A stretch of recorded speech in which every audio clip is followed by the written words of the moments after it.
The rain did not just fall. It attacked. It threw itself against the fourth-floor window of Danielle's flat, a furious, clawing sound that matched the knot in her chest. Outside, a violent, cyclonic storm was tearing London apart. Inside, Danielle Young was simply alone. At 26, she should have been celebrating. She was a newly minted lawyer, having just survived exams and secured a position at a firm that valued her mind. But her flat was silent, save for the storm. Her fiancé had left 2 years prior. His parting words had been a curious mixture of cruelty and truth. "You just don't belong here, Danny," he'd said, gesturing to her vintage dress and the old-fashioned way she drank her tea. "It's like you're waiting for a century that's already passed." He was not wrong. She was out of step. She hated the noise of 2025, the constant digital glare, the feeling of being rushed through a life she hadn't yet learned to navigate. She clutched her mug of hot cocoa, the sweetness a small comfort against the chaos. Her apartment was her only sanctuary, filled with old books, worn velvet, and the scent of lavender. The wind howled, a low, grieving moan. Danielle sighed, setting the mug down. Exhaustion pulled at her, heavier than gravity. She had been working for 3 days straight, reviewing contracts until her eyes burned. She fell onto her bed, still in her soft plaid pyjama trousers and a simple cotton knit shirt. She didn't bother to pull back the covers. She only wanted the noise to stop. She closed her eyes just for a moment. The wind roared. A picture frame clattered from her nightstand. And then, silence. Danielle's first thought was, the storm passed. It was a sleep-drugged, simple thought. The relief was so profound she nearly wept. But the silence was too heavy, too complete. The ever-present hum of the city, the distant sirens, the traffic, the building's ventilation, was gone. In its place, there was music. It was not the tinny pulse of a neighbour's speaker. It was real. It was the sound of violins, breathing and swelling with a life she had only ever heard in recordings. She opened her eyes. The ceiling was not white plaster. It was gold, intricate with moulding, and impossibly high. Light, warm and flickering, came from a chandelier of 1,000 crystals, each one dripping like frozen fire. "This," she whispered, her voice sounding strange and small, "is a very, very strange dream." She sat up. She was not in her bed. She was standing on a floor of polished marble, so cold it shocked her system. The cold was real. It climbed up her calves, sharp and undeniable. She looked around, her heart beginning a low, panicked drumbeat against her ribs.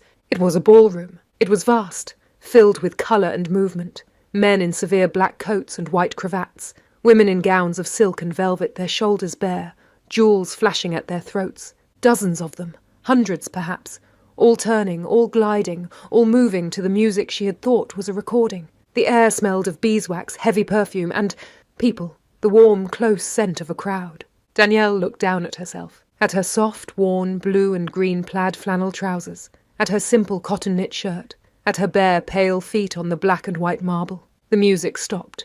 It did not fade. It scratched to a halt. The single, tearing sound of a violin bow dragged sideways. In the sudden, crushing silence, a woman gasped. It was a sharp, scandalized sound that cut through the air, and every head in the grand ballroom turned. Every eye, curious, shocked, cold, or amused, landed on her. She was the stain, the impossibility, the sudden, vulgar tear in their perfect, glittering world. She was an intruder at the opening night supper of the Duke's Whitlock ball. "Indecent!" a man's voice hissed from nearby. "Mad!" a woman whispered behind her fan. "Utterly mad!" Danielle's breath hitched. This was not a dream. Dreams were fuzzy. This was sharp. The light was too bright. The faces too clear. The judgment too heavy. She could feel their stares like a physical weight, pressing her into the cold floor. She wanted to run, but her feet were rooted to the marble. "Who is she? Look at her. Her trousers. Call for the steward. Have her removed." The whispers grew, a rising tide of disapproval. Danielle wrapped her arms around herself, her modern world confidence evaporating, leaving only the raw, primal fear of the outsider. She was going to be sick. Then the crowd shifted, like iron filings turning toward a magnet. The whispers died, and the people parted.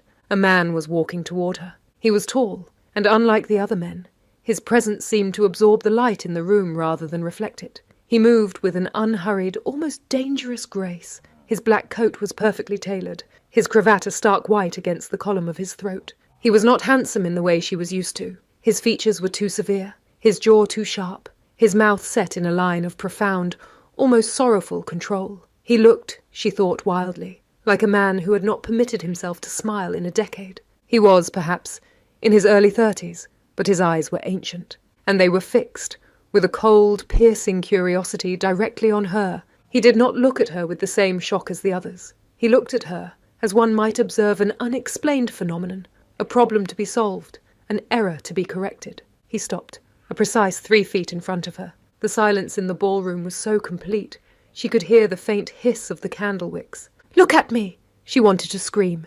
"It's me, Danny! I'm dreaming." But her voice was frozen. He studied her. His gaze was methodical. It started at her tangled hair, down the simple line of her shirt, lingered for a fraction of a second on the plaid trousers, and then finally rested on her bare feet against the marble. When he looked back up, his expression was unreadable. Danielle finally found her voice. It came out as a desperate, breathy squeak. I'm sorry. I think I'm dreaming. I was in my flat. There was a storm." The man's head tilted, just barely. A flicker of something, confusion, irritation, passed through his dark eyes. His voice, when he spoke, was exactly as she would have imagined. Low, clear, and rich, with a formal, clipped English diction that sent a new, different kind of chill down her spine. "You seem to be lost, madam." Madam. The word was so formal, so archaic. It made her flannel trousers feel even more ridiculous. "Yes," she said, laughing a half-hysterical laugh. "Yes, I am. I'm very lost. I need to wake up." She pinched the skin on her arm, hard. Pain, sharp and stinging, flared. She gasped. The man's brow furrowed. "Are you injured?" "No." She looked at the red mark on her arm, then back at his face. The cold panic was hardening, becoming something solid and terrifying. Dreams don't hurt. The whispers began to swell again, the crowd growing bold. The man ignored them. He simply watched her, his gaze unwavering, as if he were waiting for her to make sense. "Please," she whispered, her throat tightening with real tears. "I don't know where I am." He held her gaze for 1 second longer. Then he seemed to come to a decision. With a fluid, economical movement, he shrugged his shoulders, pulling his arms back. He undid the single button of his severe black evening coat. The action was so intimate, so unexpected, that Danielle stopped breathing. He stepped forward, bridging the last foot of space between them. The warmth from his body hit her first, a wall of heat in the drafty room. He did not touch her. He simply draped the heavy wool coat over her shoulders. It swallowed her. The weight was immense, pressing down on her, covering her from her neck to her knees. It was impossibly warm, lined with silk, and it smelled. It smelled of him, a scent of clean linen, old books, and something faintly, sharply masculine, like oak. Dreams don't have weight, she thought, her mind reeling. They don't smell. She clutched the lapels, the heavy, expensive wool a shocking anchor in her spinning world.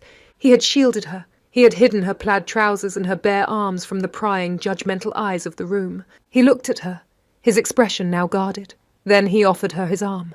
The gesture was stiff, formal, and utterly impersonal. "Come," he said, his voice low, for her ears alone. She was too stunned to do anything but obey. She put her small, cold hand on the starched sleeve of his white shirt. The muscle beneath was rigid. He turned, his back to the ballroom, and the crowd collectively held its breath. His voice, clear and cold, cut across the hall. "The music," he commanded, "will resume." As if a switch had been thrown, the orchestra fumbled back into the waltz. The sound was hesitant, weaker than before, but it was there. He began to walk, leading her away from the centre of the floor, toward a set of tall, dark wood doors. Her bare feet padded silently on the marble, the heavy coat trailing around her. She looked back once. The couples were turning again, the river of silk and jewels flowing, but every eye was still on her, the impossible creature being led away by the master of the house. They reached the shadowed alcove by the doors. He did not slow. As he pulled the door open, leading her into the quiet, dim hallway beyond, he leaned down. His face was close, his warm breath brushing her ear, his voice a low, urgent vibration. "Come, madam," he murmured, his tone severe, "before they decide you are not just lost, but truly mad." The hallway was a tunnel of shadows. The music of the ballroom did not just fade, it was guillotined. The heavy oak door clicked shut behind them, the sound of the latch sliding home echoing with a terrible finality. His hand was an iron-clad claim on her arm, his grip impersonal but absolute, steering her over the polished wood floor. Her bare feet made no sound, a ghost in plaid flannel swallowed by the heavy, masculine scent of his coat. It was a shield that smelled of oak and something sharp and clean like cold air. She clutched its lapels, her knuckles white, her world reduced to this single, terrifying point of contact. She was being pulled deeper into a dream she couldn't escape. His boots struck the floor with a hard, rhythmic thud. Thud, thud. The sound of authority, of ownership. They passed portraits of men and women whose eyes, dark and oiled, seemed to follow her with the same cold judgment as the guests in the ballroom. They were sentinels, guarding the past.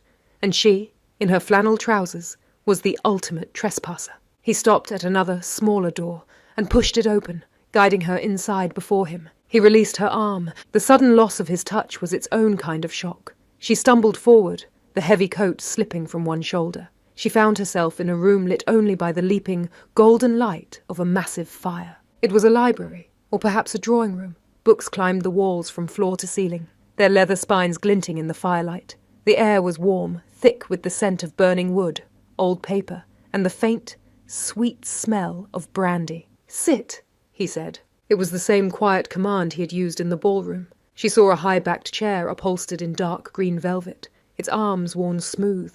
She collapsed into it, her legs finally giving way. The coat pulled around her, a black wool fortress, and she immediately felt small, a child swallowed by adult clothing. He did not sit. He moved to the fireplace, standing with his back to the flames. The fire lit him from behind, throwing his face into shadow, making him an imposing, dark silhouette. For a full minute, the only sound was the ticking of a grand clock on the mantelpiece and the hungry crackle of the logs. He was waiting.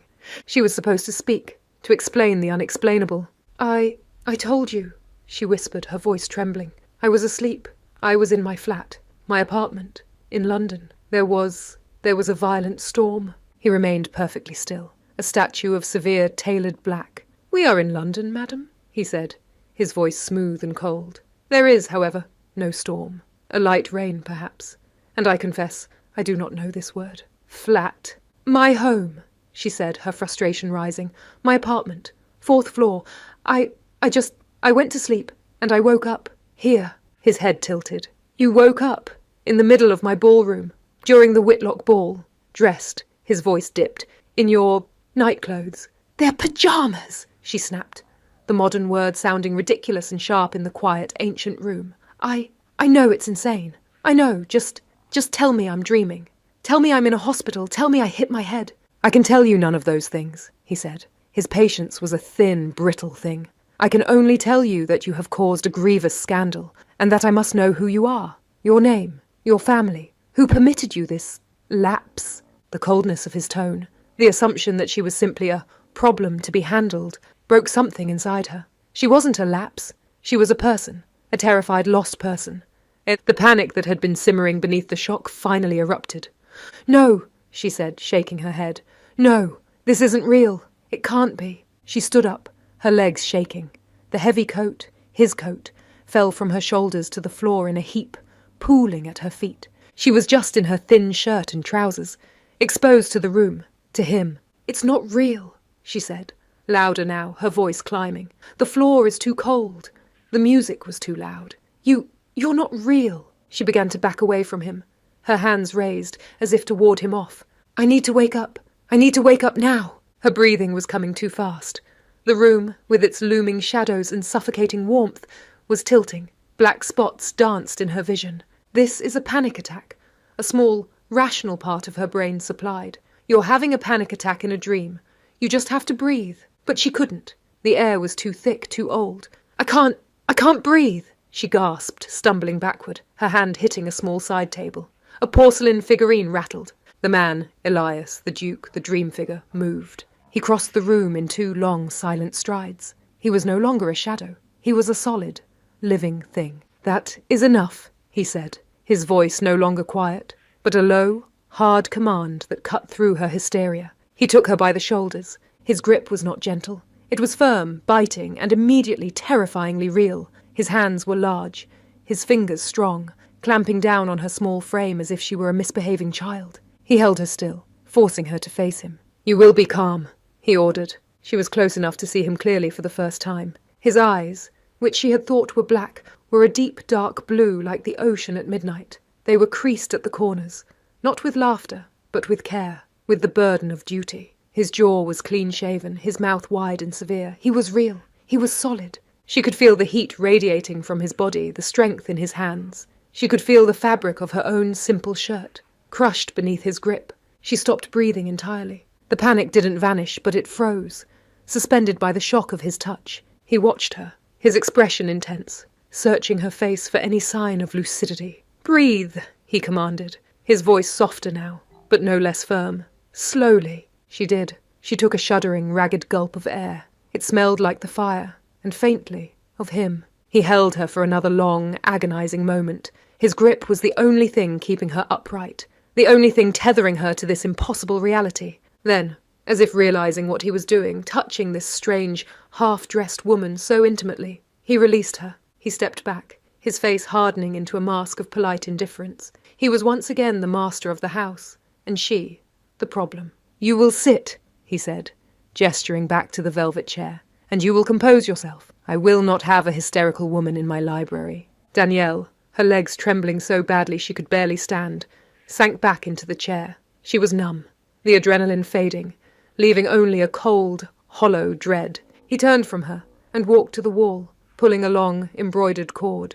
A minute passed in taut silence. A quiet knock came. Mrs. Gretchen entered, her hands clasped. "Your Grace?" "Tea," he said, his voice clipped. Something to steady the nerves. Mrs. Gretchen's gaze flickered to Danielle, her expression a mask of starched disapproval. But she gave a short, stiff nod and exited, closing the door softly. He turned back to Danielle, his arms crossed. "You have my attention. Speak, and this time, speak sense." I don't want tea," she whispered, her original protest lost. "You will have it nonetheless." A few minutes later, the door opened again. Mrs. Gretchen returned, this time with a silver tray. She poured a cup of steaming, dark liquid, her hand steady, and set it on the table beside Danielle with a quiet, solid thud. Danielle watched her, bewildered. The woman's face was impassive. She showed no surprise at Danielle's clothes, her bare feet, or her presence. She simply did as she was told. "Thank you, Mrs. Gretchen," Elias said, dismissing her. The woman gave a short, stiff nod and exited, closing the door softly. The normalcy of it was the most insane thing of all. "Drink," Elias commanded. Danielle looked at the cup. It was delicate, bone china painted with tiny, perfect blue flowers. Steam rose from it in a fragrant curl. She reached for it, but her hands were shaking violently. She couldn't control them. She wrapped both hands around the cup, lifting it. The china was hot, the heat seeping into her cold skin. She brought it toward her mouth, the cup rattling against the saucer with a small, frantic clack, clack, clack. I can't," she stammered, tears of frustration welling in her eyes. She was failing at this too. "It is just tea, madam," he said, his voice clipped with impatience. "Do not be a child." That small, sharp cruelty pricked her. "I am not a child," she said, her own anger surprising her. She lifted the cup again, determined, but her trembling was too severe. The cup tilted. Hot, dark tea splashed over the rim, over her fingers, onto the back of her hand. She cried out, a sharp gasp of pain. The cup slipped.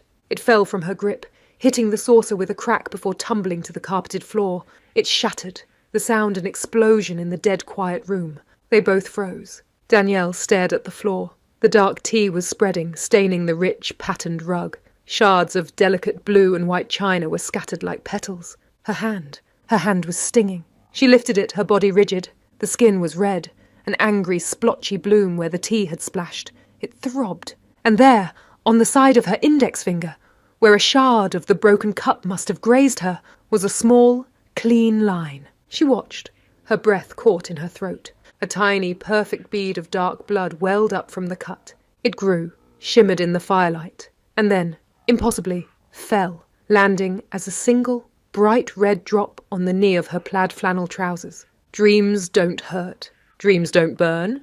Dreams don't bleed. Her gaze lifted from her bleeding hand to his face. He was watching her, his expression a mixture of confusion and profound irritation. The cold, hollow dread in her stomach turned to ice. She raised her trembling, bleeding finger, holding it out in the space between them. "It's real," she whispered, and the terror in her voice was so final, so absolute, that for the first time, the Duke's mask of controlled indifference finally, truly, faltered. He stared at the drop of blood on her hand, and then at her face. The anger in his eyes was replaced by something else, something deeper. Bewilderment. He strode to the bell pull and yanked it hard. A moment later, the door opened. Mrs. Gretchen stood there, her expression questioning. "See to her hand," he commanded, "and then put her somewhere. A guest chamber, the north wing. See that she is attended." Mrs. Gretchen's gaze finally landed on Danielle. It was not a kind look. It was the look of a woman assessing a stain, a problem, a piece of disorder. "This way, miss," she said. Her voice was as starched as her apron. Danielle could not move. She was frozen, staring at her own blood. "Go," Elias said. It was not a request. "We will speak in the morning, when you are composed." He turned his back on her, a clear dismissal, and stared into the fire. Danielle felt a tug on her arm. Mrs. Gretchen was pulling her, not gently, to her feet. The woman was surprisingly strong. "Come along. You've caused enough trouble for his grace tonight." Danielle, numb and stumbling, allowed herself to be led from the library. She didn't look back. She was led up a winding, dark staircase, away from the distant, muffled sound of the waltz, which had, at some point, resumed. The house was a maze of cold hallways, the portraits watching her pass. Mrs. Gretchen did not speak. She opened a door into a room, pushed Danielle inside, and shut the door. Danielle was alone. The room was vast, dark, and cold. A four-poster bed stood in the centre like a monument. A small fire crackled weakly in the hearth. She heard a key turn in the lock. She was a prisoner. She collapsed onto the bed, her mind finally, blissfully, shutting down. The cold, the fear, the pain in her hand. It was too much. She curled into a ball, her plaid-covered knees drawn to her chest, and fell into a black, dreamless sleep. When she woke, it was to a sliver of grey light. Morning. For one blissful, groggy second, she thought. What a nightmare. She expected to see her small London flat, the half-full mug of cocoa on the sill, the laptop open on her desk. She opened her eyes. A heavy velvet canopy hung above her. She was still here. It was not a dream. It was real. The blood on her trousers, now dry and brown, was real. The throbbing cut on her finger was real. The cold was the most real thing of all. The fire in the hearth had died, and the air in the room was sharp, biting at her bare arms and feet. She sat up, her heart hammering a slow, heavy rhythm of dread. She was a lawyer, a creature of logic, of evidence. She needed proof. She slid off the high bed. Her feet hit the cold wood floor. She went to the window.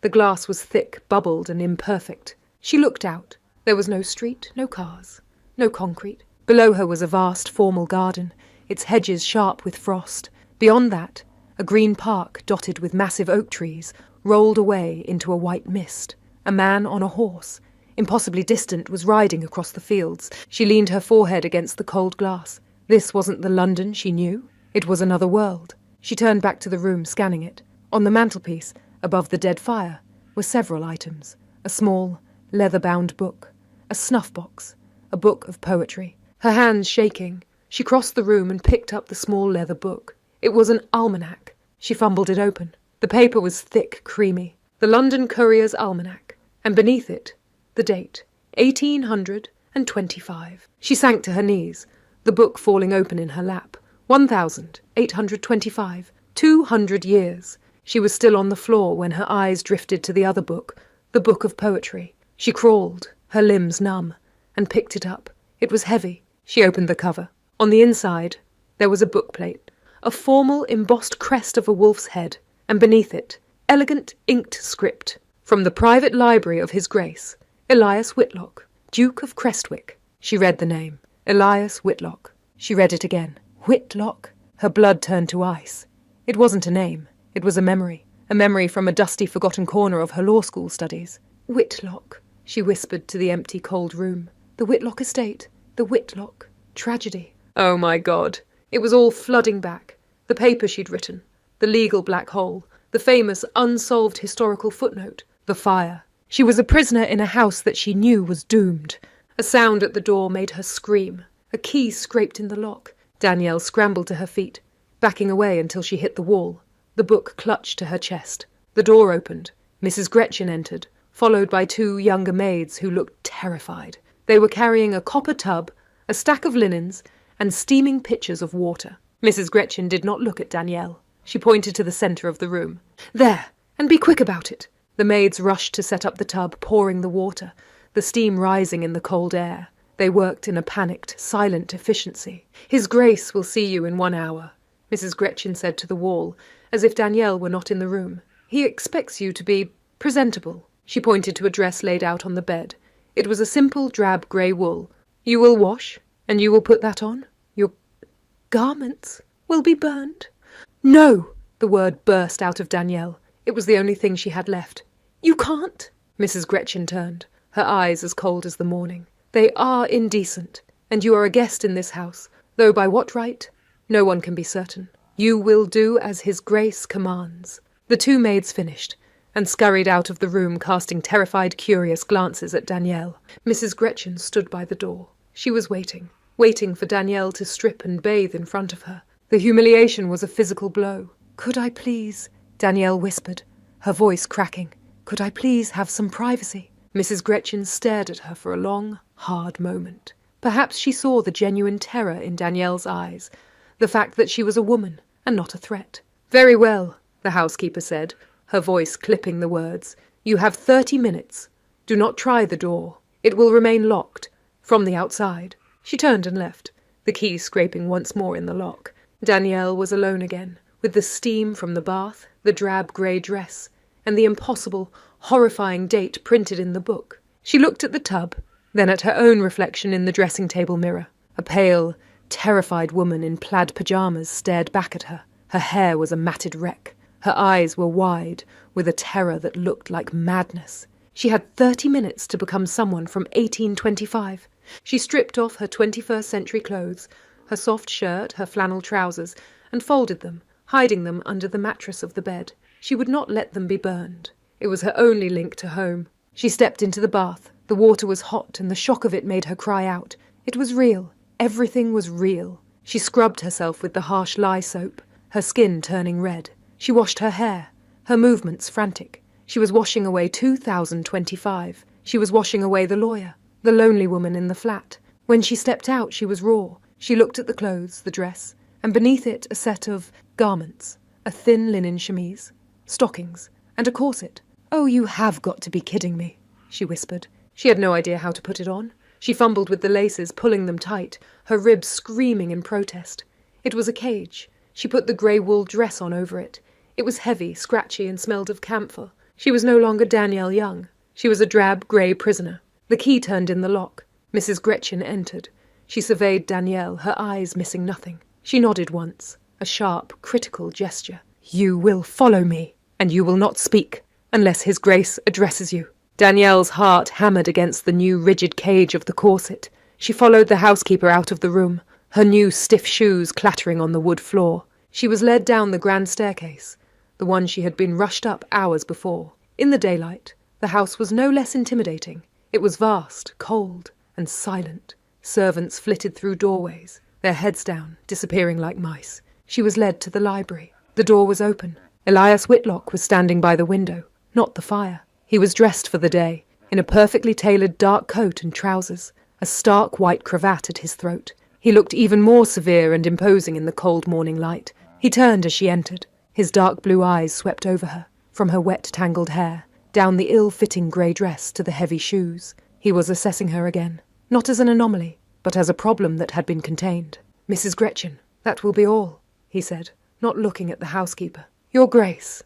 The housekeeper vanished, closing the door behind her. Danielle and the Duke were alone. He did not invite her to sit. He simply watched her, his expression a mask of cold, aristocratic inquiry. "You are," he said, his voice flat, "a better actress than I thought." Danielle just stared at him. What are you talking about?" "The performance last night. The hysteria, her pyjamas. It was a bold move, I will grant you. An attempt to gain access to my house, perhaps? To compromise me? Who are you working for?" The accusation was so far from the truth, it took her breath away. "Working for?" she stammered. I'm a lawyer, or I was. I don't know what's happening. I told you, I woke up here. The almanac in my room. It says 1825. It's the truth, she cried, her voice desperate. My year. It's 2025. I fell asleep in London in 2025. I woke up here. He let out a short, sharp breath. It was almost a laugh, but it held no humour. 2025, he said, his voice laced with mockery. Anne, interesting choice of number. It sounds utterly absurd. You expect me to believe that? That you are from the future? I know how it sounds, she pleaded, tears welling in her eyes. I know I sound insane, but I can prove it. Ask me something, anything about the future, about history, your future. He was indulging her. Very well, miss. You have yet to provide a name. Danielle Young. Miss Young. Tell me, who is the king? She paused, confused by the simple question. Who is the king? King Charles, of course. King Charles III. He just stared at her, his expression hardening. Charles. The king is George. King George IV. You are either mad, or you are a truly terrible liar. The blood drained from her face. George. Your king is George. Oh my God. I'm not lying. I'm from a different time. I'm telling you the truth. My king is Charles. Yours is George. This is madness, he said, his voice bored. No, it's not, she shouted, her frustration at its peak. I can't. How can I prove it to you? Look at me. Look at this dress. This isn't me. I was in London. I know London. I know. She stopped. The book in her room. The bookplate. The name that had made her blood run cold. Whitlock, she said, her voice dropping to a whisper. Your name is Elias Whitlock. He went still. Mrs. Gretchen addressed me as Your Grace. You heard her. No, Danielle said, shaking her head, the pieces clicking into place. Not just that. Whitlock Hall. I studied this. In law school. I wrote a paper on it. The Whitlock estate. The entire line. It disappears. He was no longer looking bored. His eyes had narrowed.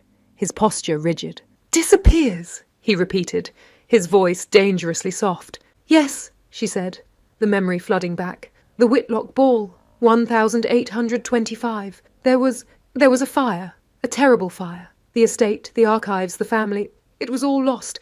It's a famous historical footnote.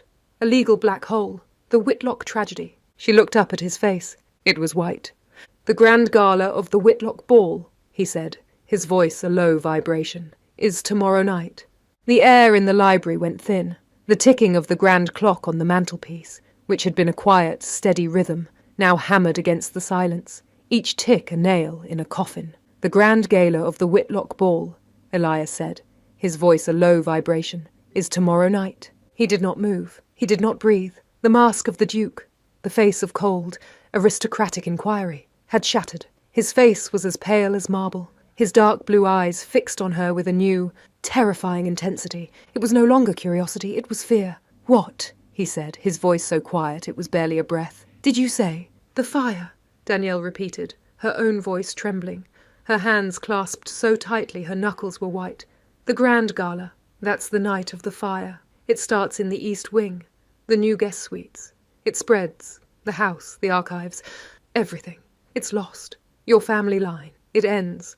They call it the Whitlock tragedy. He moved then. He crossed the room in 2 strides, not with his usual measured grace, but with a predatory speed that made her flinch. He gripped her arm. His fingers were like steel bands biting into the scratchy wool of the dress, and his face was inches from hers. The scent of his shaving soap. Something sharp and clean filled her senses. You are lying, he hissed, his civilized veneer completely gone, replaced by the raw fear of a man cornered. I'm not, she choked out, the pain from his grip making her wince. I swear I'm not. I'm a lawyer. I researched it. The land deeds, they were all destroyed, and the case set a precedent. Who sent you? He demanded, shaking her slightly, his eyes burning into hers. Who paid you to come here and spin these poisonous tales? Was it Lord Alistair? Did he send you to unnerve me before the parliamentary vote? The name hung in the air. He was grasping, using his own secrets to try and make sense of hers. I don't know who sent me, she cried. No one. I fell through time. But you just gave me the last piece. Lord Alistair. His grip tightened, his knuckles white. He had made a mistake. I know that name, she whispered, the memory from her thesis clicking into place. Lord Alistair, you're in a dispute. In Parliament. It's about the Corn Laws. You're trying to get a vote to pass, but you are short. He's the one holding out.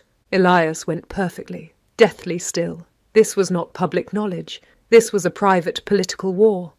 And I know why he's holding out, Danielle pressed on, her voice gaining a strange, frantic power. It's not about the corn. It's about his son His son has a gambling debt, a massive one, owed to a man named Thomas Reed. You know that man.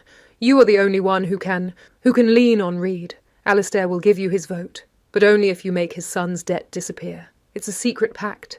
It's the only way you win." She was breathless. She had laid all her cards on the table. He released her. He did not just let go. He recoiled, stumbling back a step as if she had physically struck him. He stared at her, the colour completely gone from his face. He looked, in that moment, as if he had seen a witch. The secret of his pact with Lord Alistair was known to exactly 3 people: himself, Alistair, and his solicitor.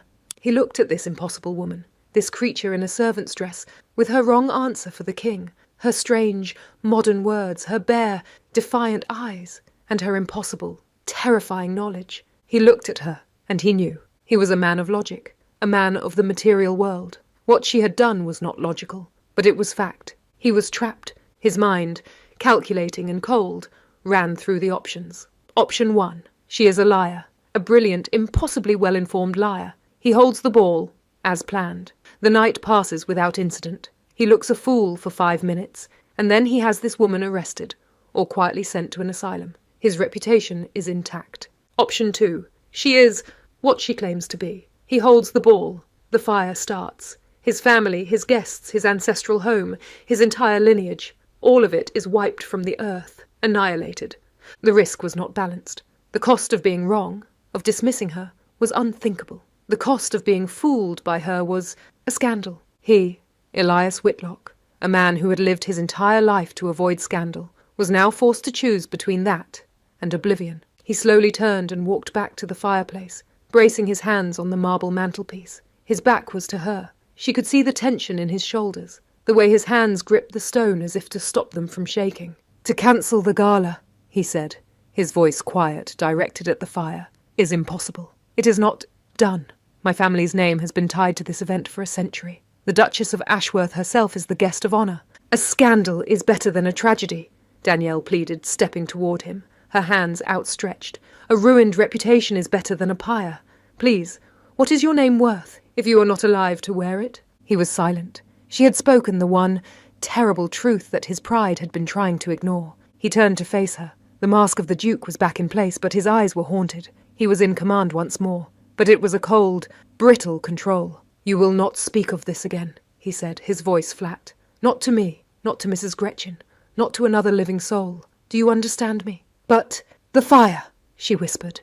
"You will be silent," he commanded. "If you are right, I will handle it.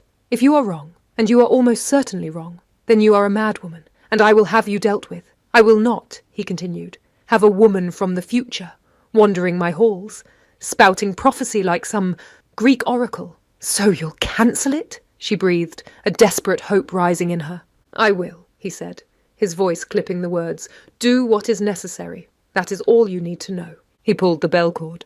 "As for you," he said, his eyes narrowing, "you are a problem. You are either a spy, a lunatic, or what you claim to be. In any of those cases, I cannot have you treated as a guest, and I cannot let you leave." Danielle's heart sank. An asylum. He was going to lock her away. "You will remain at Whitlock Hall. But you will not be idle. Idleness feeds delusion. You will be put to work." The door opened. Mrs. Gretchen stood there, her hands clasped. "Your Grace?" "Mrs. Gretchen," Elias said, his voice devoid of all emotion. "Miss Young's condition has been confirmed. She is unwell, confused. She is not to be treated as a guest."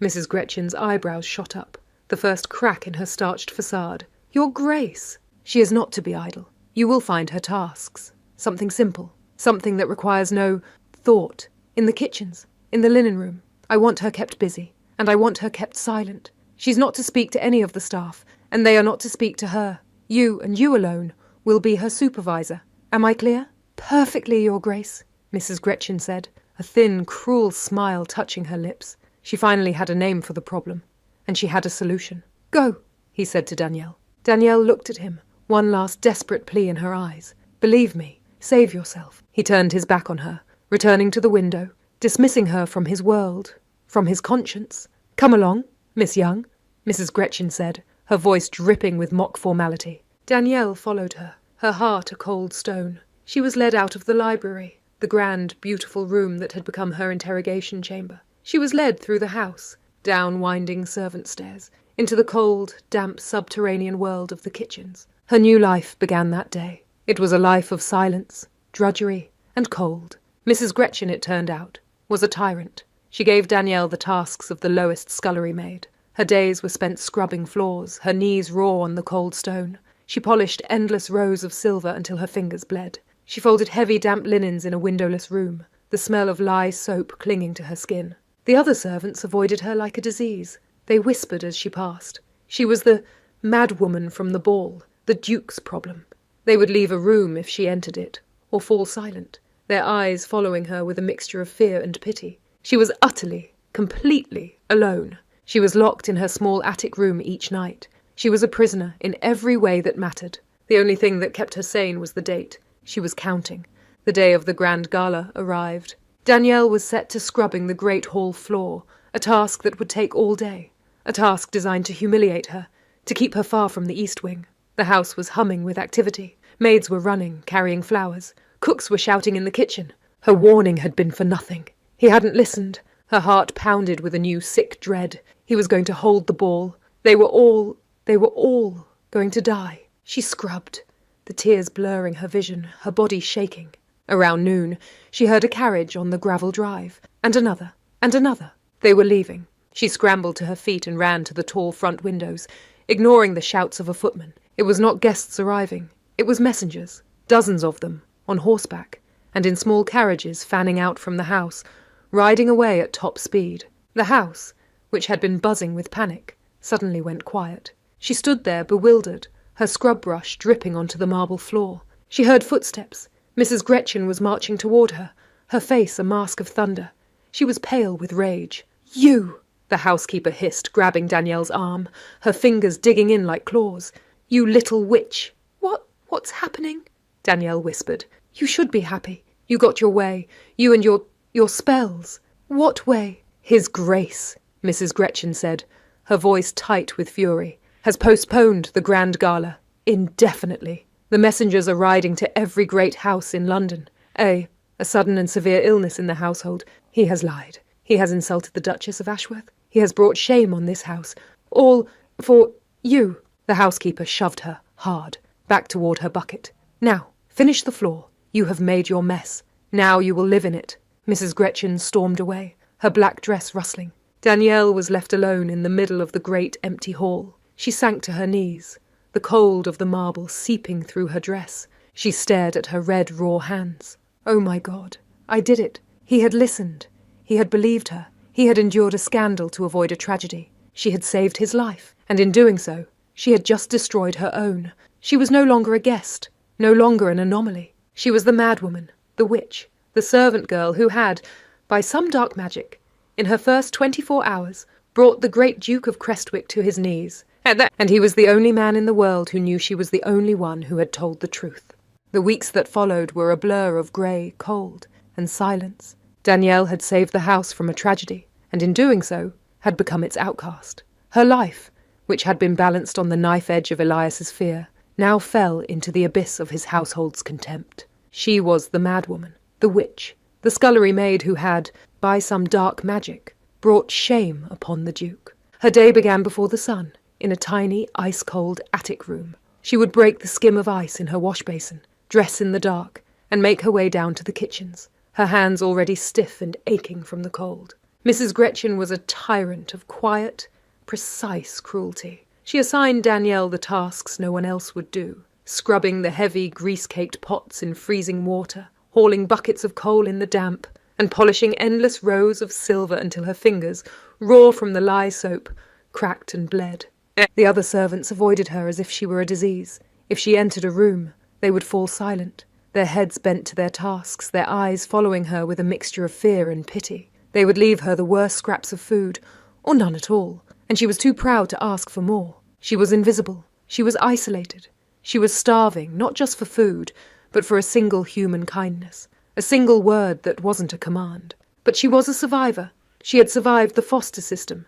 She had survived law school. She would survive this. She kept her head down, did her work, and locked her emotions behind a wall of ice. She was a lawyer, and she was simply gathering evidence, waiting for her moment. While Danielle was living in the cold shadows of the house, Elias was living in his own. He too was isolated. The cancellation of the grand gala of the Whitlock Ball had been a social explosion. He was the talk of London. The Duchess of Ashworth was, as Mrs. Gretchen had gleefully reported, apoplectic. His peers in the House of Lords looked at him with pity or suspicion. He was snubbed at his club. He had traded his reputation for his life. He knew, with a certainty that chilled him to the bone, that Danielle Young had been right. The night before the scheduled gala, he had secretly inspected the East Wing. He found a faulty new gas lamp, a modern convenience he'd had installed against his architect's advice, leaking steadily near a stack of dry linens and stored furniture. It was a disaster waiting for a single spark. She had saved him, his home, his line, and he had repaid her by throwing her to the wolves.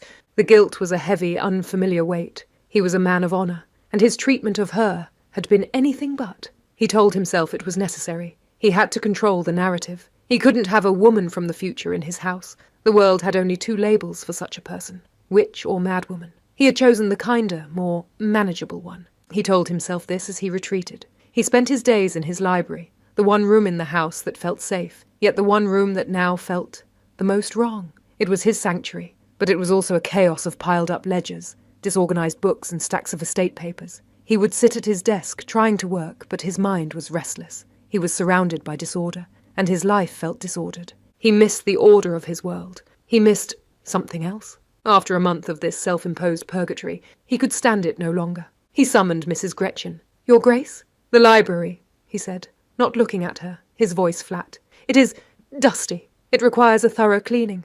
Send one of the maids." Mrs. Gretchen's thin lips twitched. "The usual girl is with her family. May I suggest Miss Young? Dusting books is a silent, simple task. It would keep her occupied and out of the way." Her intention was cruel. The library was his room. To put the madwoman in it was a final, subtle humiliation for Danielle. Elias merely nodded, his face impassive. "See to it." The next morning, Mrs. Gretchen led Danielle to the library. "His Grace wants the room dusted," she said, her voice dripping with contempt. "You will not read. You will not sit. You will touch nothing but the books, and only with a cloth. Am I clear?" "Yes, ma'am," Danielle said, her voice a low, rough whisper from disuse. The heavy door shut, and Danielle was left alone. She stood in the centre of the magnificent room, her hands raw and red, her grey dress stained. She was surrounded by thousands of books, by knowledge, by history, by the smell of paper, leather, and ink. It was not a punishment. It was a rescue. For the first hour she did as she was told. She dutifully dusted the shelves, her movements slow, her body aching. But the lawyer in her, the woman of logic and order, was waking up. She looked at the Duke's desk. It was a disaster. Tenant disputes were mixed with correspondence. Ledgers were piled on top of philosophy texts. It was chaos, and she hated chaos. She looked at the door, her heart pounding. She was just a scullery maid, if she were caught. But the temptation was too strong. It was a need, deep and profound, to think again, to do something that mattered. She put down her dust rag. She went to his desk. She lit a single candle and she got to work. She started with the papers. Leases, tenant disputes, receipts. She sorted them, her mind sharp and clear for the first time in weeks. She found a quill, ink, and some scrap paper, and began to make labels in her neat modern cursive. She moved to the bookshelves. His system was non-existent. She began to rearrange them, not by his chaotic method, but by subject, law, philosophy, history, agriculture. She was so lost in the task, so grateful to be herself again, that she did not hear the library door open. "What, in God's name, are you doing?" The voice, low and sharp as a razor, cut through the silence. Danielle screamed, dropping a heavy volume of Plato. It hit the floor with a catastrophic thud. Elias Whitlock stood in the doorway, dressed in a dark silk robe, his hair uncharacteristically rumpled from sleep. He had come down, unable to rest, and found her. He looked furious. I'm sorry, Your Grace," she stammered, backing away. I was just dusting. The books, they were out of order." "Out of order?" He stalked into the room, his eyes falling on his desk. He saw the neat piles, the labels. He saw the new logical gaps in his shelves where she had moved entire sections. His face, which had been pale with exhaustion, flushed with a dark, sudden rage. "You touched my papers?" "They were a mess," she said, her defensiveness rising, her fear eclipsed by her professional pride. "I was just trying to help." Now you can actually find. My library, he interrupted, his voice a low, dangerous growl, is a map of my mind. It is my system, and you, madam, have scattered the nations. I made it better, she insisted, her 21st century defiance breaking through her fear. It was chaos. Now it's logical. Your agricultural texts are with your agricultural texts. Your law books are alphabetized. Your tenant disputes are arranged by date. It's a system that any sane person can actually use. You, he said, pointing a finger at her, are a scullery maid. You are not a librarian. You are not my secretary. You are here to do as you are told, and that is all. The injustice of it, of him, snapped her last thread of control. I am a lawyer, she shouted, the words exploding out of her, echoing in the vast, silent room. I have a degree. I passed the bar. I know more about organising legal documents and agricultural law than you or anyone in this entire backward, superstitious house. I saved your life, and you're whining, because I moved your books. The silence that followed was absolute. He stared at her. The madwoman from the ball, the drab, silent scullery maid, was gone. In her place was an intelligent, defiant, and completely incomprehensible woman, her eyes flashing with a righteous fire in the candlelight. He had been expecting a servant. He had found an equal. His anger, so hot a moment before, evaporated, replaced by that same sharp, calculating curiosity he'd felt when she told him of the fire. He slowly walked to his desk. He did not look at her. He picked up the stack of papers she had labelled Tenant Disputes 1825. He looked at her neat modern handwriting. He flipped through the pile. They were in perfect chronological order. He picked up another pile. Lease renewals, spring. He looked at her, his expression unreadable. A lawyer, he said, testing the word. Women cannot be lawyers. In your time, no, she said, her breathing still ragged.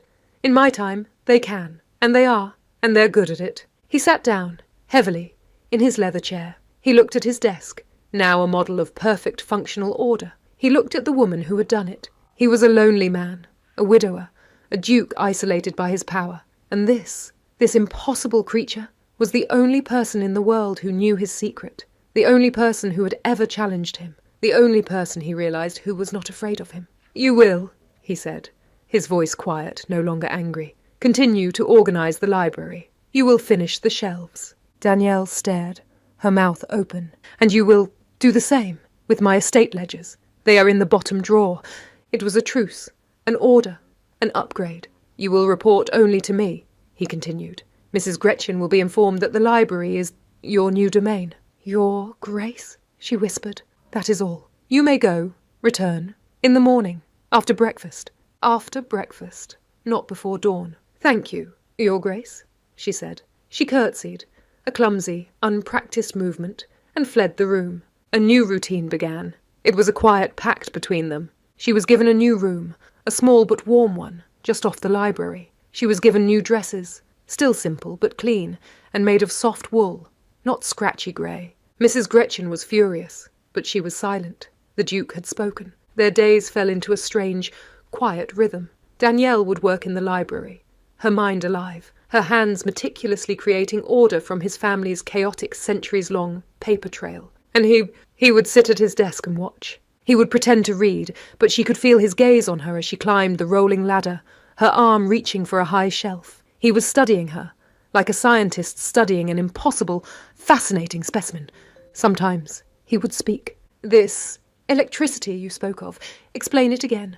A current in the walls? And she would. She would try to explain search engines, and digital ether and the flow of information to a man who still used a quill and ink. In return, he would talk too. He spoke of his estate, the burden of his title, the loneliness that had consumed him since his wife's death 2 years prior. He spoke of it all, not as a confession, but as a statement of facts. He was, he realized, simply talking to another intelligent mind. They were two people from different worlds, living in a quiet truce, separated by 200 years of history. She found herself, to her horror, starting to care.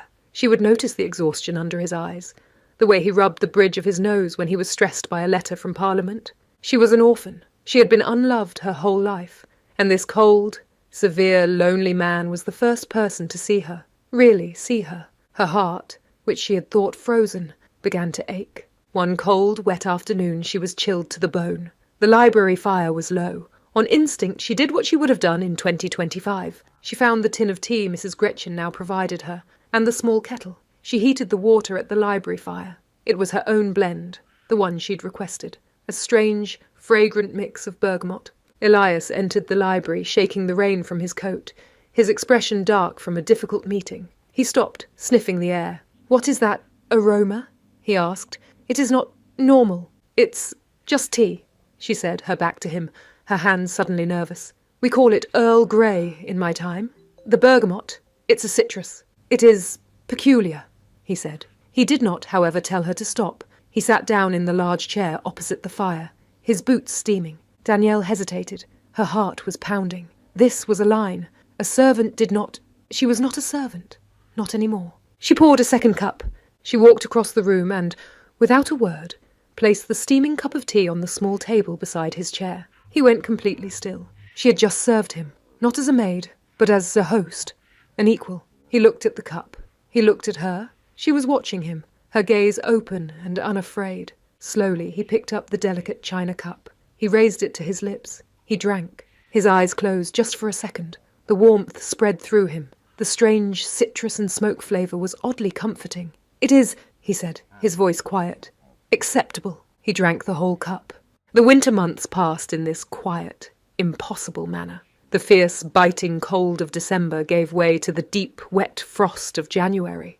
The house, Whitlock Hall, remained a fortress against the London society that had scorned its master. And within that fortress, in the warm, paper and ink-scented sanctuary of the library, an unspoken peace settled. Danielle was no longer a prisoner. She was a fixture. Her mornings were still her own, but after her breakfast, she would enter the library to find the fire already lit, and she would set to work. She was no longer just organising. She was consulting. "Miss Young," Elias would say, his voice no longer sharp, but a low, familiar rumble. "Lord Alistair has, as you predicted, agreed to the terms. Now, explain to me again his concerns about the tenant leases in the north.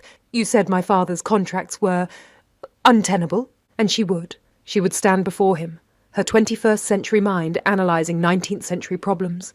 And she would speak. She spoke of crop rotation, of legal precedents, of diversifying the estate's income. He, in turn, listened. He, a duke, one of the most powerful men in England, found himself seeking the counsel of a woman in a simple wool dress who claimed to be from the future. He told himself it was her intellect he valued. He told himself it was the sharp, logical way her mind worked, a mind so different from the polite, simpering ladies of the ton. He was, of course, lying to himself. He came to rely on more than her mind. He relied on the silence, the comfortable, shared quiet of two people who understood loneliness. And he came to rely on her tea. Every day, at 4 o'clock, she would stop her work. She would heat the kettle at the library fire. He would pretend not to notice, and she would pretend not to know he was waiting. She would pour his cup, with its strange, fragrant bergamot, and set it on the table beside his chair. "Your peculiar tea, Your Grace," she would murmur. "It is adequate, Miss Young," he would reply, his voice severe. But one afternoon, as she set it down, he was looking not at the cup, but at her. "The way you brew it," he said. "It is the only thing that seems to settle the day." And for the first time, his gaze was not that of a duke, or a master, or a scientist studying a specimen. It was the gaze of a man. Danielle's heart, which she had guarded for so long, gave a single, painful, hopeful lurch. She fled back to her ledgers, her face burning. In the kitchens, Mrs. Gretchen watched and waited, her face a mask of sour disapproval. The madwoman was no longer a scullery maid. She was the librarian. She wore new dresses. She took her meals, not with the servants, but in her own room. The Duke, who had not entertained in months, was spending all his time in the library. The house was holding its breath. The quiet truce between the Duke and his impossible lawyer was too strange, too fragile to last. The world intruded, as it always does, in the form of a letter. It arrived on a crisp, bright morning in early March. It bore the crest of the Duchess of Ashworth, the very woman he had insulted by cancelling the Whitlock ball. Elias broke the seal, his brow furrowed. Danielle, arranging a stack of books, pretended not to watch him. He read it, and his expression hardened. He let out a short, sharp breath. "Well," he said to the room, "it seems my period of mourning is officially over." "Mourning?" Danielle asked, pausing. "Your wife?" "No," he said, with a dry, humourless laugh, mourning my reputation. The Duchess, it seems, has decided to forgive me. She has graciously invited me to a dinner, and, in return, suggests that I host a small private supper of my own, to prove, as she puts it, that the illness in the household has passed. Danielle's blood ran cold. Host? Here? A small, formal dinner, he said, his voice flat. He was already the Duke again, his face a mask of duty. In 2 weeks, it will be necessary. You understand, of course. She did. He was being called back to his world, the world of rules, of propriety, of her. Danielle nodded, her throat tight.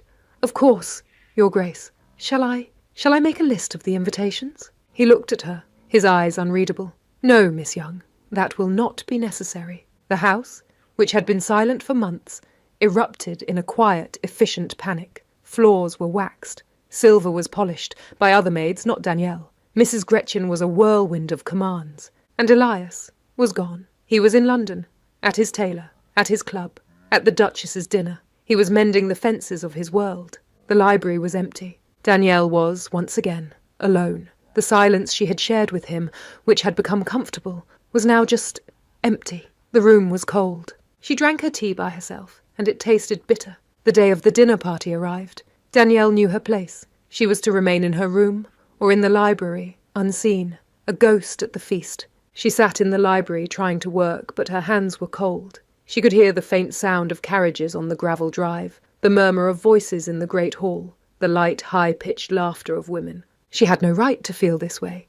She had no right to feel jealous.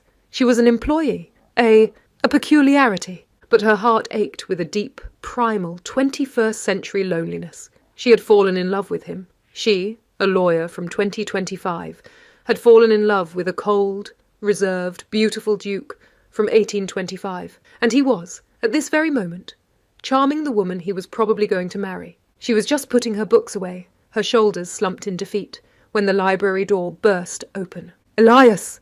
a bright female voice called out. Danielle froze. Elias walked in, his face a polite, formal mask. He was in his full evening attire, a stark, stunning vision in black and white, and on his arm was the most beautiful woman Danielle had ever seen. She was tall, blonde, and dressed in a gown of the deepest, richest blue. Pearls gleamed at her throat and in her hair. Her smile was radiant. She was everything Danielle was not. She was poised, perfect, and she belonged. "And this," the woman said, her voice like music, "must be the famous library. Oh, Elias, it is magnificent, all these." Her gaze swept the room, and then it landed on Danielle. Her smile did not falter, but her eyes went cold. She scanned Danielle's plain brown wool dress, her ink-stained fingers, her bare, unbound hair. It was not a glance. It was an assessment, a dismissal. "And who?" she asked, her voice light but sharp as glass. "Is this?" Danielle looked at Elias. Her heart was in her throat.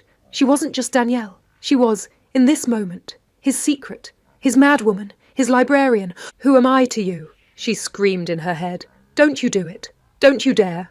Elias hesitated. He looked at Danielle, standing by the ladder, a dusty ledger in her hand. He saw her pale, proud face, her eyes wide and defiant. Then he looked at the beautiful, expectant face of Lady Rosamond Vale. He looked at the woman who represented his duty, his future, his entire world. He made his choice. "This is no one," he said, his voice flat and cold. "A new helper for the library. You may go, Miss Young." He dismissed her. He called her no one. He dismissed her like she was a servant who had oversteered her bounds, like the quiet afternoons, the shared tea, the strange, impossible confessions had never happened. Danielle's face burned with a humiliation that was worse than anything Mrs. Gretchen had ever inflicted. She put the ledger back on the shelf, her movements stiff. She turned her back straight. She did not curtsy. She walked past the Duke, her head high. She could smell the faint, familiar scent of oak and linen from him, now mingled with the heavy, expensive rose perfume of the woman on his arm. She walked out of the library, the sound of Lady Rosamond's musical laughter following her down the hall. Danielle turned, without curtsying, and walked out of the library. She did not run. She kept her back straight, her head high, her footsteps measured on the polished floor. She could feel his eyes on her, and the cold, curious gaze of the woman who had replaced her in an instant. She heard Lady Rosamond's musical laughter behind her, a light, carefree sound that felt like a slap. No one! He had called her no one. After the shared secrets, after the late-night confessions in the library, after the quiet, tentative trust they had built over dusty books and peculiar tea, he had looked at her, and with one word, he had erased her. She did not go to the kitchens. She did not go to the linen room. She climbed the narrow, winding back stairs to her small, safe room off the library. She sat on the edge of the narrow cot. She did not cry, not at first. She just stared at the rough plaster wall, her body hollow, her heart a cold, heavy stone in her chest. He had proven her fiancé right, the man from 2025 who had told her she didn't belong. She didn't. Not in that world and not in this one. She was an anomaly, a ghost, a no one. The tears finally came, but they were not hot tears of sadness. They were cold, angry tears of shame. She had been a fool. She had allowed herself to feel safe. She had allowed herself to care for a man who saw her as a problem to be managed, and a secret to be hidden. She was a lawyer. She had been trained to see facts. And the fact was, Elias Whitlock was a coward. He had chosen his world. He had chosen the beautiful, appropriate, and powerful Lady Rosamond. He had chosen his reputation over the strange, impossible woman he had shared his tea with. Danielle stayed in that room for the rest of the day. No one came for her. No one brought her food. She did not exist. Downstairs, in the grand rooms, Lady Rosamond's visit was a triumph. She toured the gardens, her laughter echoing. She played the pianoforte in the drawing room, her skill undeniable. She sat opposite Elias at dinner, enchanting him with stories of London society. But Elias was distracted. His library, now so perfectly, logically organised, felt empty. The silence in it was no longer peaceful. It was oppressive. The scent of her bergamot tea, which he had begun to associate with her quiet presence, was gone. It was replaced by Lady Rosamond's heavy, expensive rose perfume. It felt wrong. "She is a very strange creature, that library maid," Lady Rosamond said later, as they walked the terrace under a cold moon. Elias stiffened. "She is new. She has an impertinent stare," Rosamond continued, placing a delicate gloved hand on his arm. "And quite beautiful, in a feral sort of way. It is not proper, Elias, to have such a distraction in your private sanctuary. People will talk. Servants gossip. Let them talk. I am thinking of you," she said, her voice soft and reasonable. "As your friend, I must be concerned with your reputation, and mine. It would not do for society to believe you are harbouring a curiosity, especially with the ball postponed. The whispers have already begun." He knew she was right. From the perspective of his world, she was absolutely suffocatingly correct. He was a duke. He had a duty, a reputation. He was, perhaps, on the verge of making a match with Lady Rosamond. This Danielle was a threat to all of it, a complication, a loose thread that could unravel his entire, carefully controlled life. The logic was undeniable. That night, long after Lady Rosamond had departed, he stood alone in his library. He looked at the neat labelled stacks of papers on his desk. He touched the spine of a book she had moved. He pulled the bell cord. Mrs. Gretchen appeared, her face impassive. "Your Grace, Miss Young," he began, his voice hard. "She has completed her work in the library." "Indeed, Your Grace. She has been idle all afternoon, sulking in her room. It is no longer appropriate for her to be here," he said. His words clipped, as if reciting a speech. "The situation is causing gossip. As I said from the beginning, Your Grace. My uncle, Lord Hadley. His estate is in the north. He is a reasonable man. He has 2 young sons. She will go there. She will be a governess to his boys." "A governess? Your Grace?" Mrs. Gretchen's disapproval was clear. "She is unwell. She is intelligent," he snapped, "and she will be out of my house. It is a promotion. She will be far from London, and she will be occupied. It is the perfect solution." "Very good, Your Grace. She will leave tomorrow, at dawn. You will arrange a carriage. And shall I inform His Grace, Lord Hadley, of her condition? You will tell him she is a distant relation of my late wife, that she is peculiar, but bright. He will understand. See to it." "Yes, Your Grace." He was alone again in the library. He had done it. He had solved the problem. He had protected his name, his future, his reputation. He had done the sensible, logical thing. He sat at his desk, picked up his pen, and found he could not write. Danielle was woken before dawn by a harsh knock. Mrs. Gretchen stood in the doorway holding a single candle. "You are to pack, Miss Young." Danielle, stiff and cold from her cot, just looked at her. Pack what? She asked. She owned nothing but the grey dress on her back and the 2 others he had provided. His Grace has found you a new position, in the north. You will be a governess to his nephews. The words hit Danielle like a physical blow. He wasn't just dismissing her. He was exiling her. His nephews, she whispered. He's sending me away. It is a significant promotion, Mrs. Gretchen said, her voice laced with ice. You should be grateful. A carriage will be here at dawn. Be ready. Danielle's pride, the only thing she had left, flared. Does he know? Does he wish to see me? To tell me this himself? The housekeeper's thin lips curved into a smile. It was a smile of pure triumph. His Grace is occupied. He has left this entire matter to me. He was not even going to say goodbye. He was a coward. I will be ready, Danielle said, her voice flat.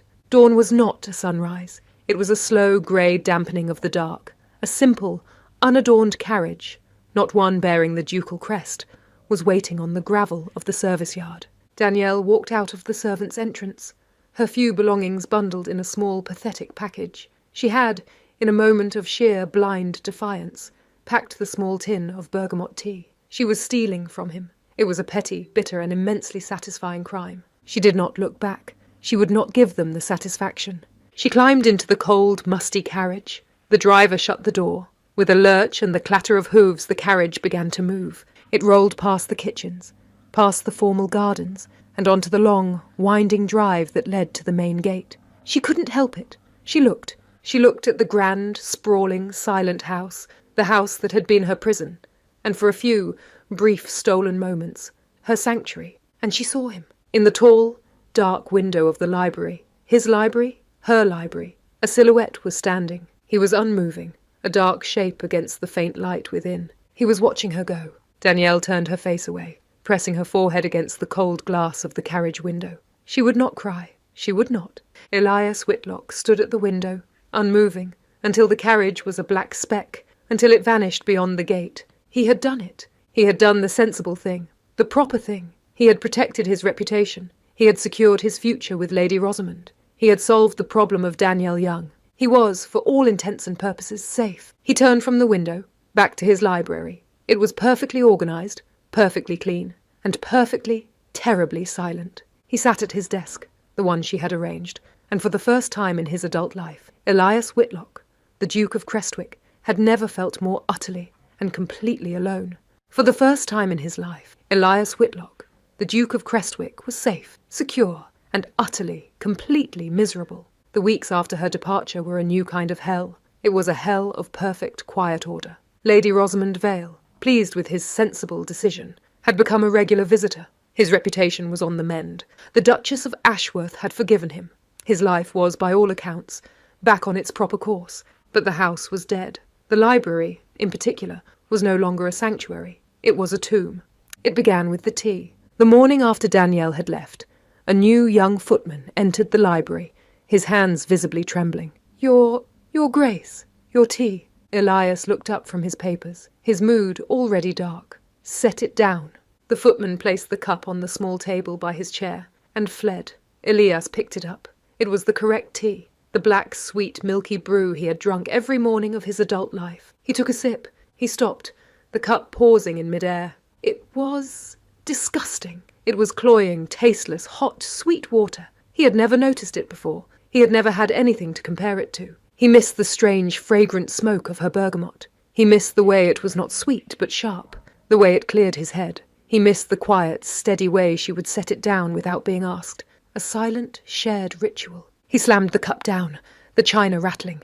"It is tasteless," he snapped at the empty room. He tried to work. He was meant to be reviewing the final draft of the Alistair Pact, the very secret she had known. He reached for the file.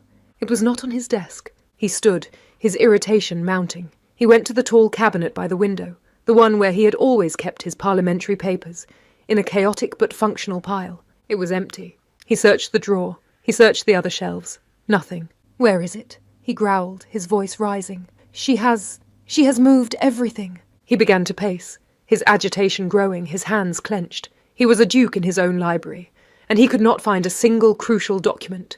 He was furious. Then he stopped. He closed his eyes. He forced himself to think, like her, It's a system that any sane person can actually use, she had shouted at him. He turned, his movements stiff, and walked to the far wall, to the shelves she had reorganized. He ran his finger along the spines. Agriculture, history, philosophy. He found the section, law, and under that, parliamentary contracts, and under that, a perfectly neatly labelled file, Alistair, Lord, Corn Laws, 1825. It was exactly where it should be. He pulled the file out.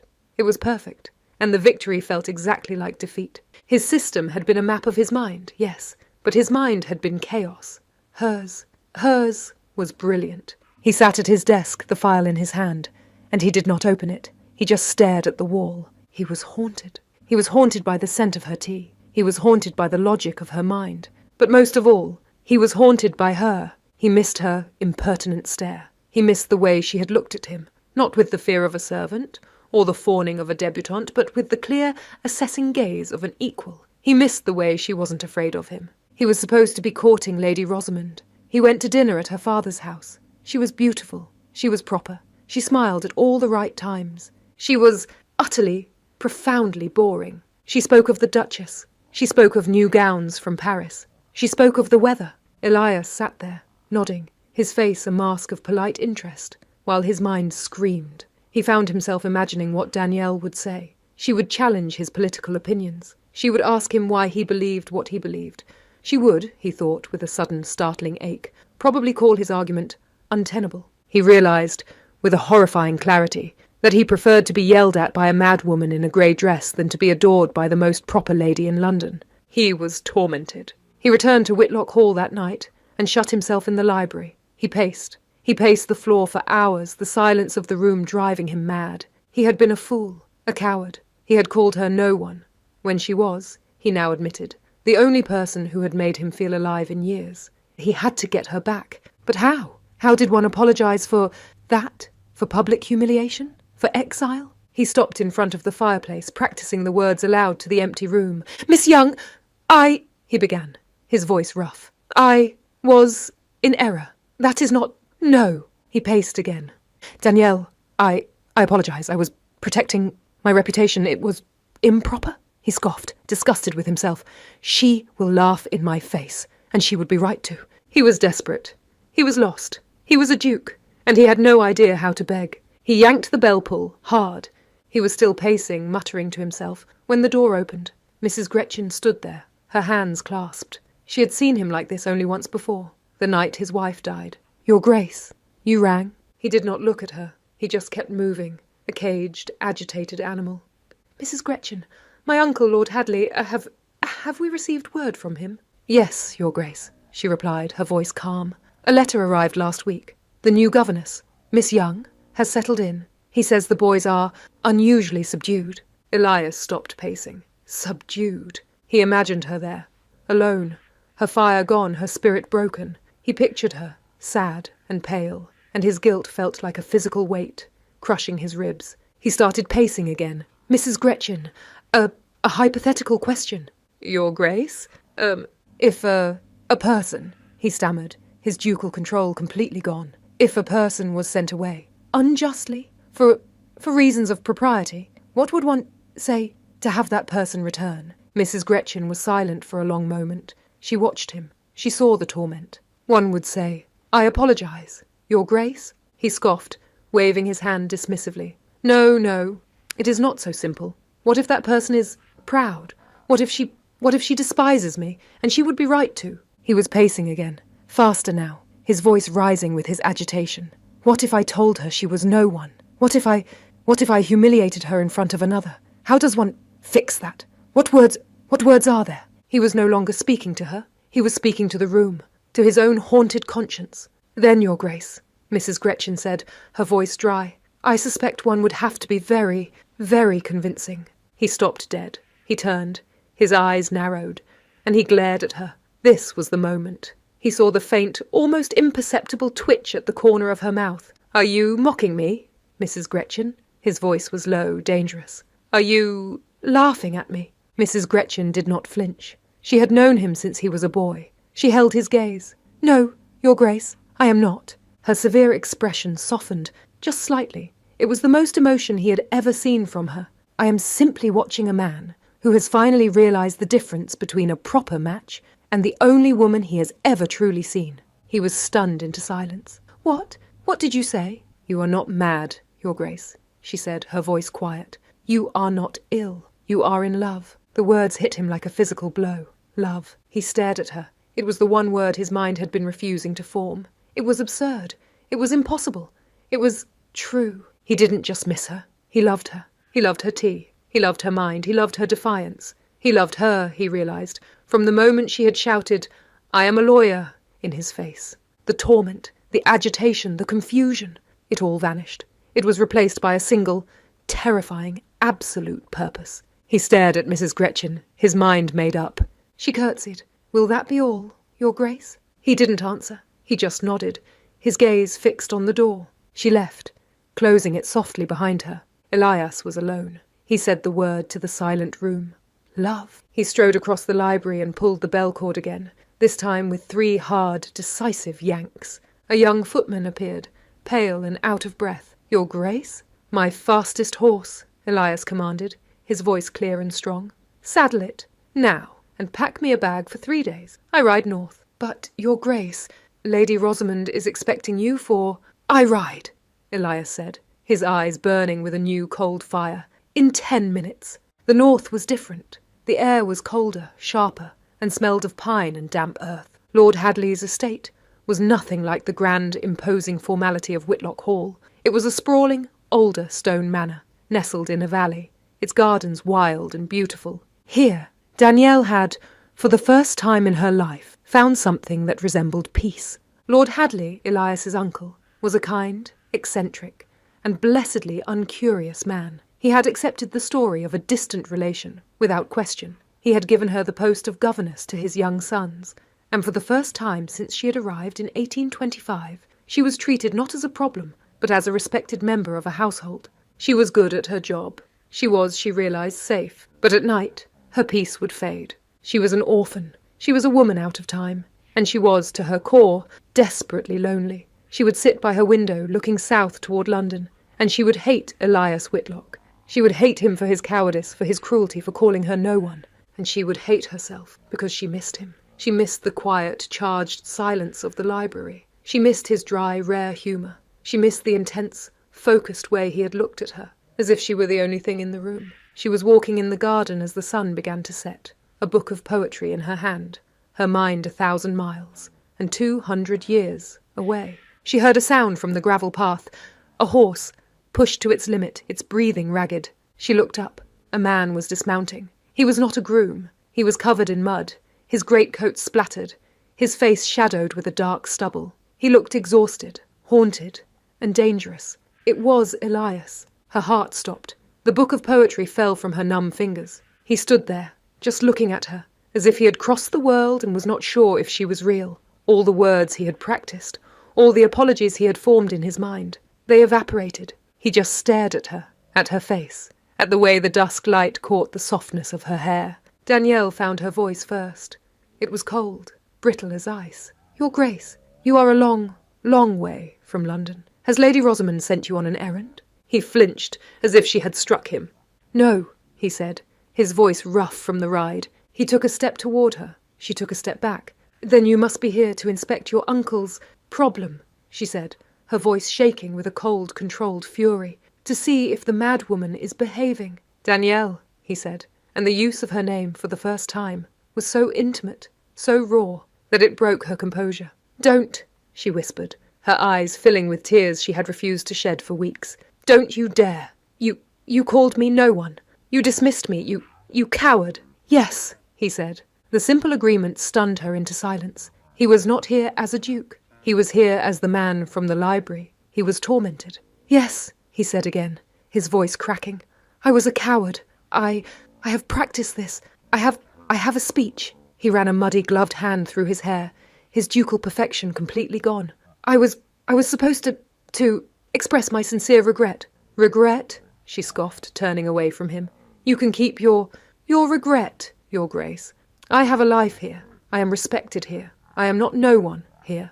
"Danielle, please." He crossed the space between them and grabbed her arm, just as he had in the library. But this time, His grip was not angry. It was desperate. She stopped, but she would not look at him. "I cannot," he said, his voice low, tormented.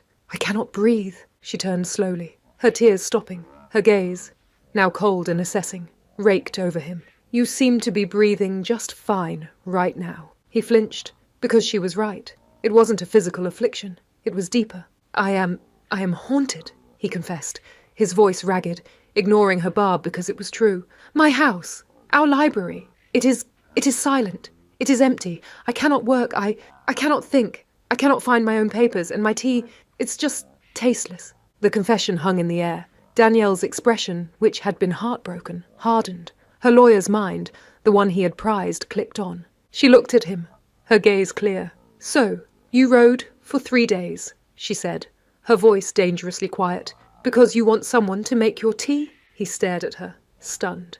This was the challenge. This was the woman he had missed.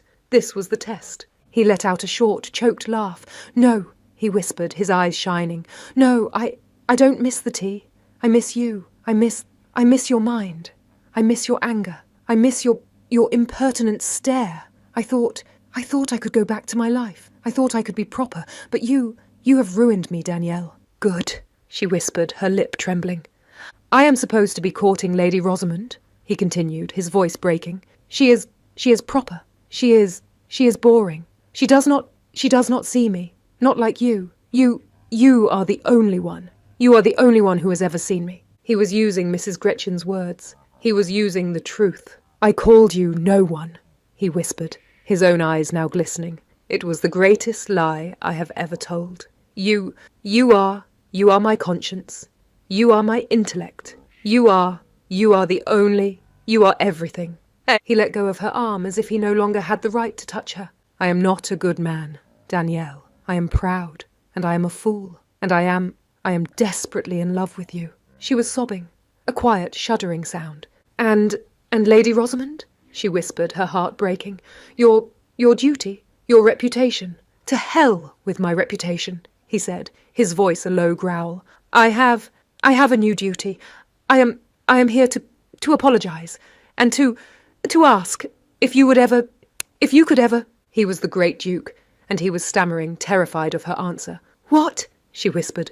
"Ask me what, Elias?" "If you would," he said, his voice raw, "be my wife, and to hell with the Duchess, to hell with all of them." She looked at him, this proud, broken, magnificent man who had ridden for 3 days, covered in mud, to beg for her forgiveness. He was not a coward, not any more. She stepped forward, closing the space between them. She raised a trembling, ink-stained hand and touched his face, his rough, unshaven jaw. "You rode all this way," she whispered, her voice full of wonder. "For no one."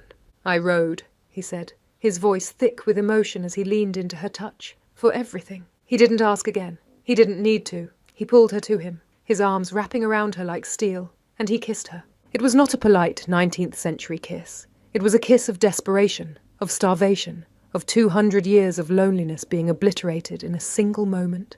It was a kiss that tasted of tea, and ink, and cold air, and finally, of home. He pulled back, just an inch, his forehead resting against hers. They were both shaking, both breathless. "I take it," he murmured, a small, shaky smile touching his lips. "That is how they kiss in 2025. She laughed, a sound that was half a sob, more or less. "Good," he whispered and kissed her again, slower this time, sealing the promise. The rumours in London were, of course, scandalous. The great Duke of Crestwick had not only not proposed to the perfect Lady Rosamond Vale, he had, in fact, ridden north and returned with his mad library maid as his Duchess. Society was apoplectic. The Duchess of Ashworth refused to receive them. Lady Rosamond's mother declared it an insult to the entire aristocracy. Elias and Danielle Whitlock did not care. They were in the library. It was a cold, rainy afternoon. 3 years later, a bright fire crackled in the hearth. Elias sat at his desk, his brow furrowed over a new, complicated-looking document. He was not alone. On the thick Persian rug, near the fire, sat 2 small children. They were 2 years old. A boy with his mother's dark, curious eyes, and a girl with her father's severe, determined expression. The twins, Leo and Ilara, were quietly, meticulously, trying to stack antique wooden blocks. The library door opened softly. Danielle entered. She was no longer in drab wool. She was in a simple, elegant gown, her hair coiled loosely. She looked content. She was carrying a tray. On it were 3 cups. She walked first to the large Persian rug. 2 small hands immediately reached up. "Here you are, my loves," Danielle murmured, setting a small, lidded silver cup down between them. She kissed the top of her daughter's head, then her son's, before turning. Elias had not looked up from his work, but his gaze had followed her every movement in the room. She walked to his desk and set the second cup, her familiar china, on the small table by his chair. "Your peculiar tea, Your Grace," she murmured, a soft smile playing on her lips. He looked up from his work. The severe lines around his eyes had softened over the years. He reached for her hand, pulling her down onto his lap, his arm wrapped firmly around her waist. "It is," he said, his voice a low, familiar rumble as he kissed her. "Acceptable, my love." "Just acceptable?" she asked, raising an eyebrow. "It is," he corrected, his eyes, those deep, dark blue eyes smiling into hers, the only thing that settles the day. He held her, his chin resting on her shoulder as they looked at the papers on his desk. On the floor, their son giggled as his tower of blocks fell over. "That new land bill," Elias murmured, "is untenable." "I know," she said, tapping the parchment. "I told you, your argument in the second clause is flawed." He did not answer. He was just holding her, breathing in the familiar, comforting scent of bergamot, and the woman who had fallen through time. He had been an orphan, bound by duty. She had been an orphan, lost in time. And here, in a quiet library, surrounded by books, the smell of tea, and the quiet sounds of their family, 2 lonely, logical souls had, against all reason, finally, completely found their home.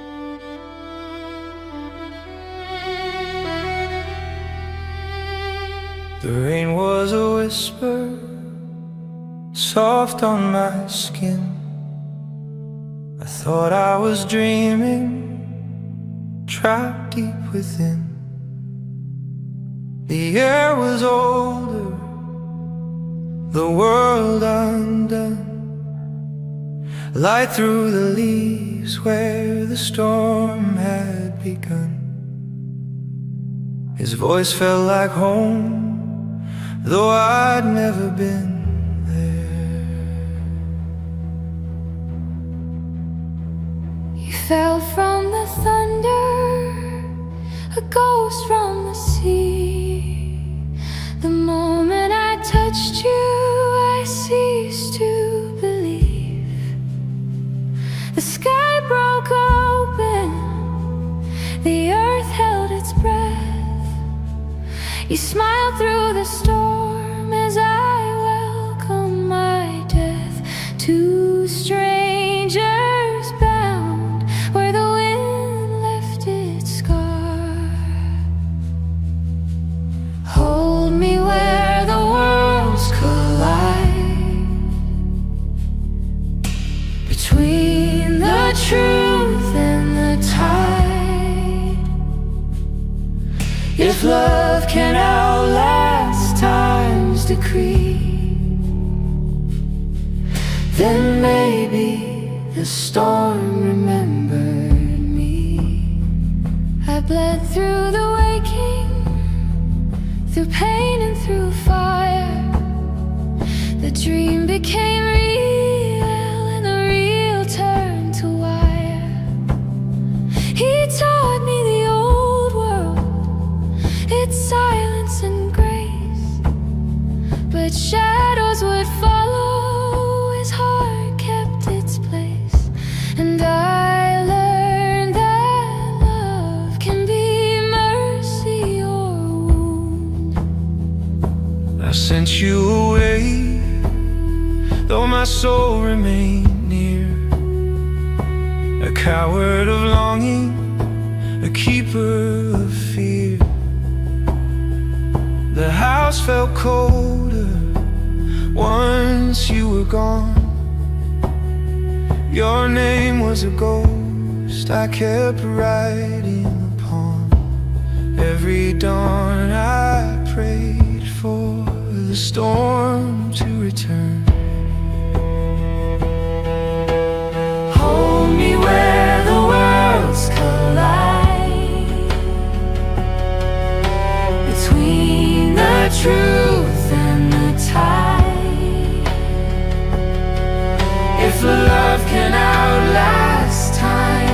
decree. Then maybe the storm remembered me.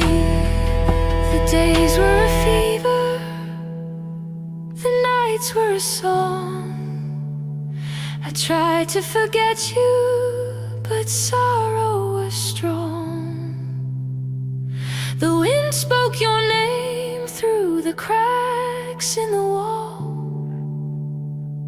A promise half whispered, I still heard it call. And I knew the past was a wound that still breathed. I searched through the ruins of what might have been, through echoes and mirrors and echoes again. The world without you was a hall without sound. Each step I took only hollowed the ground, until time itself broke and gave you back to me. No thunder now, just steady rain. No fear of loss, no endless chain. If fate was cruel, then love was kind. It carried your heart through the fault lines of time. You found me in quiet, not fire nor flood.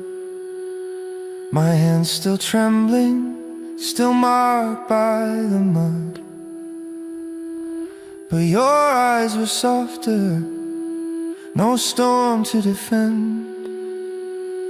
I knew you were lost, but I'd already mended. For love had returned in a form I could keep. You were not mine, yet the peace in your gaze lit up the ruins of all my yesterdays. I let you go gently, no pleading, no vow. You had found your forever, I see it now.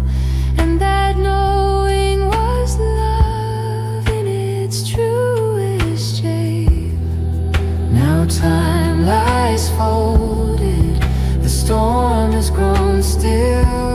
Our souls unbound, yet bound by will. Across two worlds your touch remains, a whisper through water, through joy, through pain.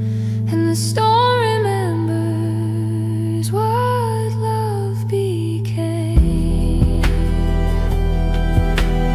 Hold me where the worlds collide,